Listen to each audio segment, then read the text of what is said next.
Good evening, and thank you so much for joining us. I'm Erin Noon, and you're watching 13 News Now. Welcome to 13 News Now.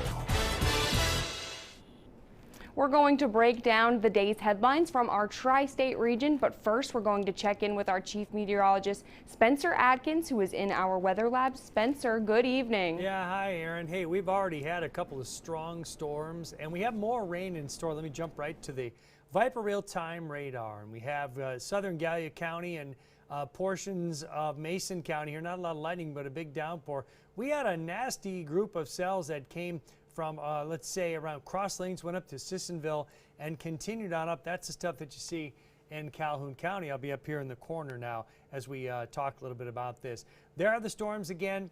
West of Spencer, these are going up to the north and to the east. You see them in Wirt County. You see them northern and southern Calhoun County, around just south of Gallipolis and just south of Point Pleasant around Gallipolis Ferry. All this stuff is going to move on up to the north and to the east. Where you see the green is where we had the potential for a little damaging wind, and that is the past hour or two, and it looks like southern portions of Calhoun County where we see that kind of twisting of the wind. There you go. There was the cell that came through. And I got to tell you, that got my attention big time.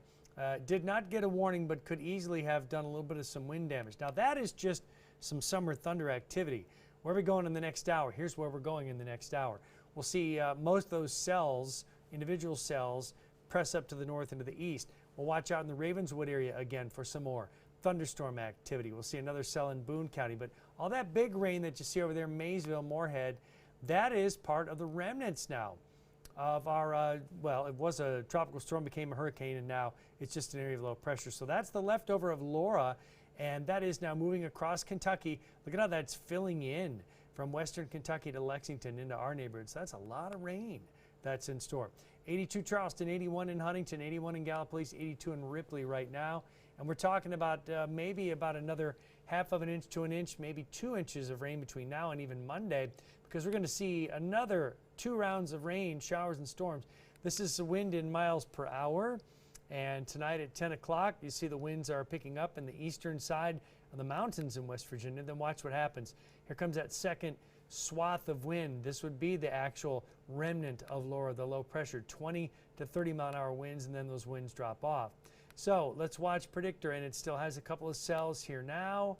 And then what happens later on after we get to about midnight? Well, there might be a little group of cells that breaks out ahead of the main round of rain, but from Ashland through Prestonsburg, watch what happens. That's just rain, solid rain for a couple of hours.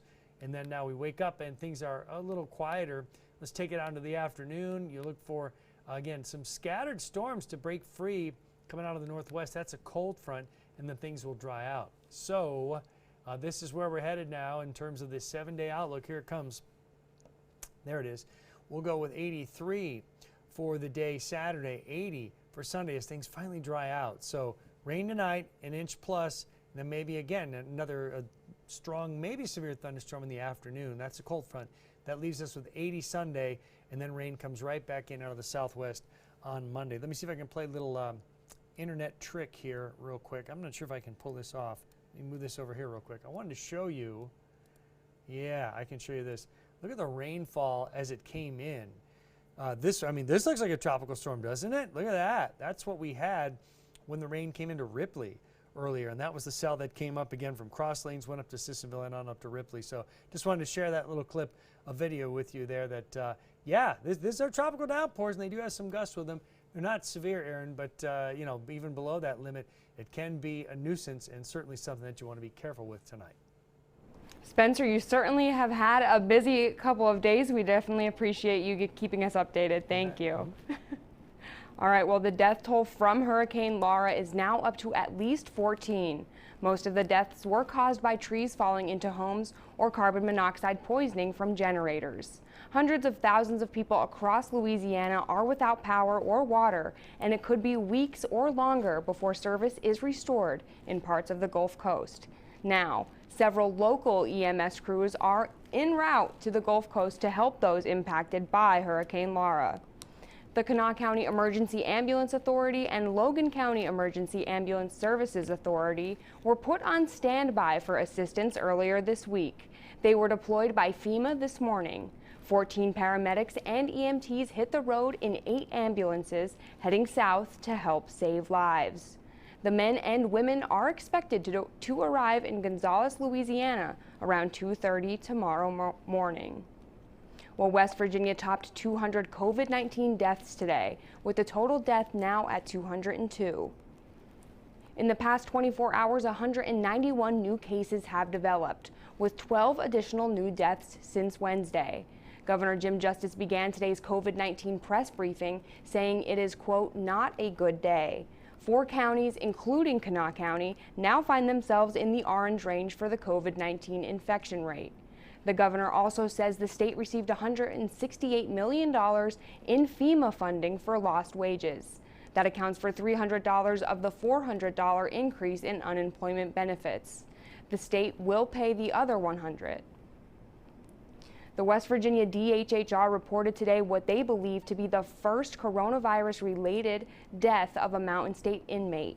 The 40-year-old Wood County man was being held on federal charges and did not have underlying health conditions. He tested positive for COVID within the past week while in the hospital. Lawrence County, Ohio deputies arrested an Ironton man who is accused of having sexual contact with a minor. Deputies say Sean Coster allegedly confessed to having sexual contact with a minor while the child was between 14 and 16 years old. Deputies booked Coster into the Lawrence County Jail on 5 counts of felony unlawful sexual conduct with a minor, and more charges could be added as the investigation continues. In Kentucky, state police made an arrest after a man died of a suspected drug overdose yesterday in Martin County. 28-year-old Christopher Newsom of DeBoard faces manslaughter and drug trafficking charges. Investigators say Newsom's drug involvement was a direct factor in the death of 27-year-old Ryan Markhams at the Dempsey Housing Apartment Complex in Warfield. Newsom is being held in the Big Sandy Regional Detention Center. Now back in the Mountain State, after finding his temporary layoff had become a permanent layoff, J.L. Lyle decided it was time to reinvent himself. The news came as the country was just beginning to deal with the impact of COVID-19. We first interviewed Kyle about 3 months ago about his decision to open his own restaurant. Today, Squared Circle Burgers opened to the public. The restaurant has a pro wrestling theme. Customers lined up to try out the creative menu. So far, obviously the cheeseburgers have been the most popular. We've had some jalapeno poppers purchased. We've had some fries ordered. We had actually the first order today was a Chief Maravilla burger, which has pineapple and bacon and mayonnaise on it. Even though he says the last few months have been a little stressful getting ready for this day, he is thankful to be his own boss, and I know I can't wait to get out there and try it. He said the burgers were good, I guess we'll see. And you can find his original story on our website. Now let's head into, as always, what you can expect to find trending at WOWKTV.com at this hour. 9-year-old boy's wish for a family granted after foster story goes viral. Memphis children missing for nearly a year found alive near Miami. And a lock of Lincoln's hair and bloodied telegram is up for auction.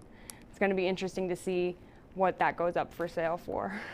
But that's actually going to do it for 13 News Now. Make sure to keep up to date with everything breaking, local, and trending at WOWKTV.com and our 13 News app.